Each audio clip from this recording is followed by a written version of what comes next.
Hi friends, welcome to Jaya's happy world. ഇന്ന് നമ്മൾ ഉണ്ടാക്കുന്നത് ഒരു ചൈനീസ് വിഭവമായ sweet and sour pork ribs ആണ്. അതിന് വേണ്ടിയിട്ട് ഞാനൊരു 600 ഗ്രാം പോർക്കിൻ്റെ റിബ്സാണ് എടുത്തിരിക്കുന്നത്. ഇത് നമുക്ക് ആദ്യം ഒന്ന് കുക്കറിൽ വേവിക്കണം. അതിനുശേഷം മറ്റ് ഇൻഗ്രീഡിയൻസിനെ കുറിച്ചും പറയാം. കുക്കറിലോട്ട് പോർക്കിൻ്റെ റിബ്സ് ഇട്ടിട്ടുണ്ട്. എന്നിട്ട് 1 കപ്പ് വെള്ളം ഒഴിക്കാം. കുക്കർ അടച്ചു വെച്ച് നമുക്ക് വേവിക്കാം. കുറച്ച് ഉപ്പിടാം. കുക്കർ അടച്ചു വെച്ചിട്ടുണ്ട്. ഇനി ഒരു 6-7 വിസിലിൽ നമുക്ക് ഇത് ഓഫ് ചെയ്യാം. പോർക്ക് റിബ്സ് നല്ലപോലെ വെന്തിട്ടുണ്ട്. ഇത് നമുക്കൊരു സ്റ്റെയിനറിലോട്ട് മാറ്റാം. വേവിച്ച പോർക്ക് റിബ്സ് ഒരു സ്റ്റെയിനറിലോട്ട് മാറ്റിയിട്ടുണ്ട്. ഇത് നമുക്കിനി ഒന്ന് റോസ്റ്റ് ചെയ്തെടുക്കണം. ഇനി നമുക്ക് sweet and sour pork ribs ഉണ്ടാക്കാനുള്ള മറ്റ് ഇൻഗ്രീഡിയൻസ് എന്തൊക്കെയാണെന്ന് നോക്കാം. ഞാനിവിടെ എടുത്തിട്ടുള്ളത് ഒരു സവാള, ഒരു റെഡ് ക്യാപ്സിക്കം, ഒരു യെല്ലോ ക്യാപ്സിക്കം. ഇത് പോർക്ക് വേവിച്ച സ്റ്റോക്കാണ്. ഇത് വെള്ള എള്ള്, പിന്നെ ഷുഗറിന് പകരം നമുക്ക് പൈനാപ്പിൾ വേണമെങ്കിൽ ഉപയോഗിക്കാം. പൈനാപ്പിൾ ചെത്തിയിട്ടൊന്ന് വേവിച്ചിട്ട് ചെറിയ കഷ്ണങ്ങളാക്കിയിട്ട് യൂസ് ചെയ്യാം, പഞ്ചസാര വേണ്ടാത്തവർക്ക്. പിന്നെ 2 സ്റ്റാർ അനൈസ് എടുത്തിട്ടുണ്ട്. ഇത് റിബ്സ് വേവിച്ചതാണ്. പിന്നെ നമുക്ക് വേണ്ടത് rice wine, rice vinegar, dark soya sauce, normal soya sauce, red tomato sauce, കുറച്ച് ഉപ്പ്, ആവശ്യത്തിന് ഉപ്പ്.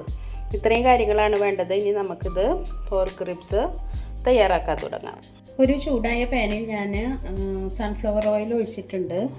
അതിലേക്ക് നമ്മൾക്ക് വേവിച്ച് വെച്ച പോർക്കിൻ്റെ റിബ്സ് ഒന്ന് ഇട്ട് കൊടുത്ത് റോസ്റ്റ് ചെയ്തെടുക്കാം.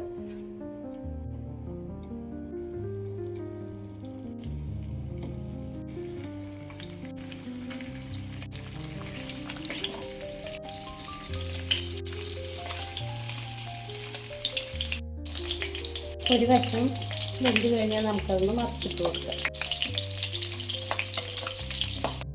റിബ്സ് ഏകദേശം വറവായിട്ടുണ്ട്. ഇനി നമുക്ക് ഇതിൽ നിന്ന് കുറച്ച് എണ്ണ മാറ്റിയിട്ട് ഇതിലേക്ക് മറ്റ് ഇൻഗ്രീഡിയൻസ് ഒന്ന് ചേർക്കാം. ഇതിലേക്ക് 1 tablespoon rice wine, 1 tablespoon rice vinegar. Rice wine and rice vinegar ഞാൻ ആമസോണിൽ നിന്ന് ഓൺലൈനിലാണ് വാങ്ങിയത്. അത് നമ്മുടെ കടകളിൽ ലഭ്യമല്ല. Normal soya sauce 2 tablespoon വേണം. Dark soya sauce 1 tablespoon ഒഴിച്ചാൽ മതി. 2 star anise, 1 tablespoon tomato sauce, 2 teaspoon sugar. ഇതൊക്കെ ഇട്ടിട്ടൊന്ന് നമ്മൾ നന്നായിട്ട് ഇട്ടിട്ട് ഇതിലേക്ക് നമ്മൾ സ്റ്റോക്ക് പകർത്തി വെച്ചത് ഒഴിച്ചു കൊടുക്കാം.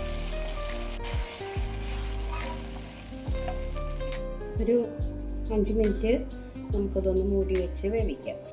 നമ്മുടെ പോർക്ക് റിബ്സ് ആ സ്വീറ്റ് സോസിൽ കിടന്ന് നല്ലപോലെ ഇതായിട്ടുണ്ട്. ഇനി നമുക്കിത് ഓഫ് ചെയ്യാം. ഈ സമയം മറ്റൊരു പാൻ അടുപ്പത്ത് വെച്ചിട്ട് നമുക്ക് കുറച്ച് ഓയിൽ ഒഴിച്ച് കൊടുക്കാം. അതിലേക്ക് അരിഞ്ഞു വെച്ചിട്ടുള്ള സവാള,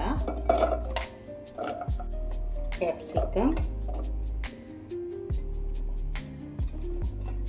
എല്ലാം ഇട്ട് കൊടുക്കാം.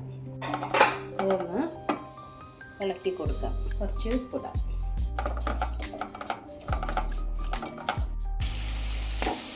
Red capsicum, yellow capsicum and സവാള വളർന്നു വന്നിട്ടുണ്ട്. ഇത്ര വളർന്നാൽ മതി. ഇതിലേക്ക് നമുക്ക് പോർക്കിൻ്റെ റിബ്സ് ഇട്ട് കൊടുക്കാം.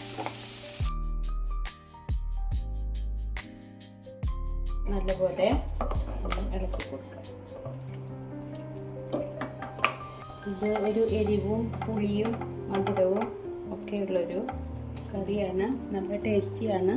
ഇനി നമുക്കിതിലോട്ട് കുറച്ച് ടൊമാറ്റോ സോസ് ചേർത്ത്